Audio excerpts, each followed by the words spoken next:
ఇక్కడ? నేను సీలేరులో చిన్న షూటింగ్ ఉంటే వచ్చాను. లాస్ట్ టైం మీ ఇంటికి వచ్చినప్పుడు మీ ఆయన్ని పాపని అందరినీ కలిశాను. ఎంత బాగా చూసుకున్నావో నన్ను. అసలు పులిహోర కూడా ఇచ్చావు. డబ్బా నా దగ్గర ఉండిపోయింది, అది ఇచ్చేద్దామని వచ్చా. డబ్బా ఇవ్వడానికి హైదరాబాద్ నుండి సీజర్ వచ్చారా? ఏం మాట్లాడుతున్నావు కావేరి?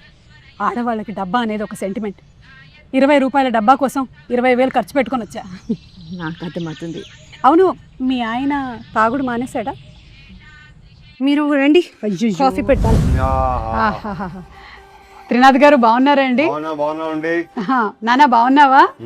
గుర్తున్నానా? లాస్ట్ టైం వచ్చేసి వెళ్ళాను కదా. అవును, ఏంటి మసాజ్ చేస్తుంది? రాత్రి తాగింది దిగలేదు. అయ్యో, దానికి మసాజా? మంచి కోఆపరేషన్. త్రినాథ్ గారు, అరటి పండ్ల వ్యాపారం అది బాగా నడుస్తుందండి? బ్రహ్మాండం. అది తాగడం అది ఇంకా మీరు మానేయలేదు? అప్పుడప్పుడు అలా. అదే, అయ్యప్ప స్వామి మాల వేసుకున్నప్పుడు ఇంకా మీరు నిష్టగా ఉంటారని విన్నాను. మొత్తం ప్రతి సంవత్సరం వేస్తాను. ప్రతి సంవత్సరం 41 రోజు చాలా నిష్టగా ఉంటాను. ఏ బంగారు? చాలా మంచి అలవాటు అండి అసలు నిజంగా. మా నాన్నగారు కూడా అయ్యప్ప స్వామి మాల వేసుకునేవాళ్ళు 41 రోజులు. ఆయన కూడా అంతకు ముందు వెనక.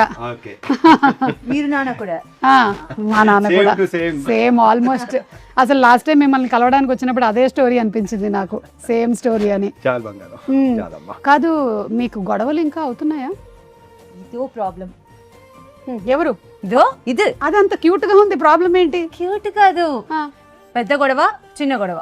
త్రినాథ్ గారు, ఎప్పుడు ప్రతి ఇంట్లో ఉండేటువంటి గొడవలేనండి. ఎవరింట్లో లేవు చెప్పండి గొడవలు? అందరి ఇళ్లలో ఉంటాయి గొడవలు. నేను జస్ట్ వచ్చే ముందే మా ఇంత గొడవ పడొచ్చా?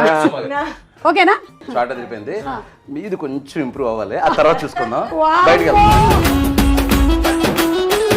నువ్వు ఆలోచించుకోవచ్చేవా? నాకు ఎందుకు, ఏం చేయాలో చెప్పు అంటారు. చెప్పినప్పుడు సుమా నాకు ఆల్మోస్ట్ సినిమా చూపించాడు. నాకు తెలిసి ఇంకా అంతకంటే బాగా ఎన్హాన్స్ అయిందని నేను నమ్ముతున్నాను. మంచి ఎమోషనల్ రైడ్ అవుతుంది. మరణదొక్క మనసులే మన వెళ్దామా?